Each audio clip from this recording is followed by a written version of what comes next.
kwamba ni kipi ninapelea, ni kipi bado kinahitajika katika imani yangu nikiongeze. Tuwe na msimamo na tusikubali kubadilika kwa mambo mabaya. Narudia, tuwe na msimamo na tusikubali kubadilika kwa mambo mabaya. Amina. Lakini tukubali kubadilika kwa mambo mema. Amina tena, kwa yale yaliyo mema, hata kama hukuwa hivyo, hata kama hukuwa nayo. Tujitahidi kuwa wanafunzi wa neno. Chochote kilichoandikwa kama maelekezo ya neno la Mungu ambacho hakinihamishi katika wema kunipeleka katika ubaya. Hata Waswahili wanasema uigeni wema. Yesu Bwana asifiwe sana. Ila msiuige ubaya. Basi chochote hata kama kitakuwa sikukijua miaka 20, nitakapokipata ndani ya umri wangu wa miaka 20 katika imani, na kinalenga kuongeza mahusiano yangu na Mungu, ni lazima kitu hicho nikichukue. Ni lazima jambo hilo niliige. Somo letu, maagano na Mungu. Maagano na nani? Tufanye maagano na Mungu. Linaweza kuwa ni jambo kuu ambalo tunalifahamu, lakini yaweza kuwa hatujaliwajibika inavyoelekezwa na neno. Uliitwa ukaitika, ukakimbia kutoka gizani ukaingia katika nuru ya ajabu, na ndimo unamoishi. Lakini je, ulipofika ulikuwa na agano gani na Mungu? Au tunaishi kama watu tusio na maagano? Ni lazima mahusiano yawe na mikataba. Yesu Bwana asifiwe. Ni lazima mahusiano yoyote yawe na mkataba fulani unaoshika muungano huo. Kuungana kwa Tanganyika na Zanzibari, walifanya mikataba fulani, wakachota udongo wa bara, wakachota udongo wa visiwani, wakaunganisha pamoja, wakafanya mambo na wakafanya sera, wakafanya muungano mpaka leo unaendelea. Yesu Bwana asifiwe sana. Sasa mimi niliitwa kwa wakati wangu tofauti na wewe. Nilipoitwa nilibahatisha, sikuwahi kufundishwa somo hili, lakini kumbe nilipatia. Yesu Bwana asifiwe. Kumbe nilipatia. Nilimuuliza Bwana Mungu, Bwana wangu umeniita. Asili yangu mimi ni Muislamu, na huko nilikotoka Bwana kuna vinono vya dunia. Sasa katika maisha haya ya Ukristo, ninavyowatizama wenza hawa niliowakuta humu, ni kama vile hawako vizuri. Mungu utanifanyia nini? Yesu Bwana asifiwe. Mungu utanifanyia nini? Mimi nimeitika na nitakutumikia kama ulivyoniambia, lakini utafanya nini? Mungu akasema na mimi, sitafanya chochote kinachohusu baraka mpaka baada ya miaka 17. Yesu Bwana asifiwe. Asifiwe Yesu.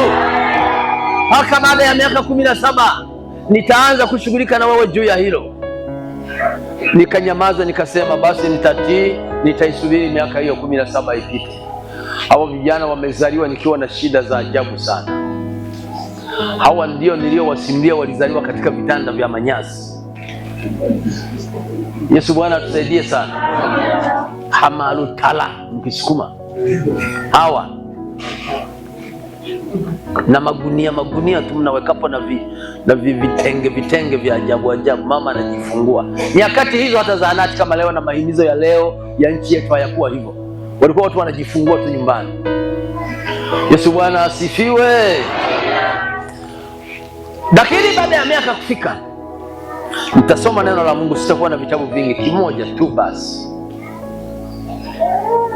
Baada ya miaka hiyo kupita, kaendelea sana. Kwanza 2, 3, 4, 5, 6, 7, 8, 9, 10. Ni mwendo 11, 12 mpaka 16, 17 nikaanza kuona badiliko. Yesu Bwana asifiwe sana. Nikaanza kuona badiliko. Mpaka leo naendelea kuona badiliko. Yesu Bwana asifiwe sana. Maana Mungu akisema kama tulivyojifundisha mchana, Bwana akifungua kitu hakuna wa kukifunga. Hata niko huku watu wanapiga simu wanipe hela. Niko huku. Yesu Bwana asifiwe sana. Ili wale walionisimanga ndugu zangu na mimi wanione kwamba Yesu wangu anaweza. Sema amina. Na wewe rudi ufanye maagano na Mungu wako. Kama hujafanya, mwambie Mungu, nimeokoka nikaacha ndugu zangu wapagani hivi na hivi, wengine waganga, wana mamali, wengine hivi na hivi, wengine. Sasa Bwana, mimi nitatembeaje? Akikwambia safari yako ni kama ya Lazaro, sema Bwana asante kwa hilo. Sinamkumbuka Lazaro kwenye maandiko. Kuna andiko linasema alipona. Inaonekana mpaka alikufa na vidonda vyake, akaenda mbinguni kifuani kwa Ibrahimu. Heri aliikuta peponi. Lakini hapa ni kisago, wanasema kwa kwenda mbele. Wapo na Wakristo wa hivyo. Na wewe uliye nje na jaribu hilo, unaweza ukafikiria taasi kesho, wala haasi, kwa sababu wito wake umefungwa katika hilo. Yesu Bwana tusaidie sana. Na taji zake za huko mbinguni zimefungamanishwa na shida hiyo, na akapewa uwezo. Neno la Mungu linasema hakuna jaribu lililoletwa linalopita uwezo wa mtu. Yesu Bwana tusaidie sana. Tuangalie na maandiko katika Mwanzo sura ya 15 mstari wa 1 hadi wa 12. Msomaji wangu unaweza kupita huku mbele kidogo, kwa sababu pengine ya mwanga. Unaweza kupita mbele huku, alafu yuko hapa. Asante sana. Peni kale mnako mvalisha. Yesu Bwana asifiwe. Mwanzo sura ya 15 mstari wa 1 hadi wa 12. Ni hapo mafundisho yetu yote yako hapo. Tutamaliza hapo. Basi Roho Mtakatifu atahusika na mistari hiyo. Karibu. Mwanzo 15 mstari wa 1 hadi wa 12. Biblia inasema, baada ya mambo hayo neno la Bwana likamjia Abrahamu katika njozi likinena, usiogope Abrahamu, mimi ni ngao yako na thawabu yako kubwa sana. Abrahamu akasema, Bwana Mungu, utanipa nini? Nami naenda zangu hali sina mtoto, na atakaye imiliki nyumba yangu ni huyu Eliezeri Mdameski. Abrahamu akasema, tazama, hukunipa uzao, na mtu aliyezaliwa nyumbani mwangu ndiye mrithi wangu. Nalo neno la Bwana likamjia likinena, huyu hatakulisi, bali atakayetoka katika viuno vyako ndiye atakayekulisi. Akamleta nje, akasema, tazama sasa mbinguni, kazihesabu nyota, kama ukiweza kuzihesabu. Akamwambia, ndivyo utakavyokuwa uzao wako. Akamwamini Bwana, naye akamhesabia jambo hili kuwa haki. Kisha akamwambia, mimi ni Bwana niliyekuleta kutoka Uru wa Ukaldayo nikupe nchi hii ili ulisi. Akasema, Bwana Mungu, nipateje kujua ya kwamba nitailisi? Akamwambia, unipatie ndama wa miaka mitatu na mbuzi mke wa miaka mitatu na kondoo mume wa miaka mitatu na hua na mwana wa njiwa. Akampatia hao wote, akawapasua vipande viwili, akaweka kila kipande kuelekea mwenzake, ila ndege hakuwapasua. Hata tai walipotua juu ya mizoga, Abrahamu akawafukuza. Na jua lilipokuwa likichwa, usingizi mzito ulimshika Abrahamu, hofu ya giza kuu ikamwangukia. Asante na Mungu akubariki sana. Yesu Bwana asifiwe. Ongeza na pointi hii katika ukweli wako na katika imani yako. Hakuna agano pasipo sadaka.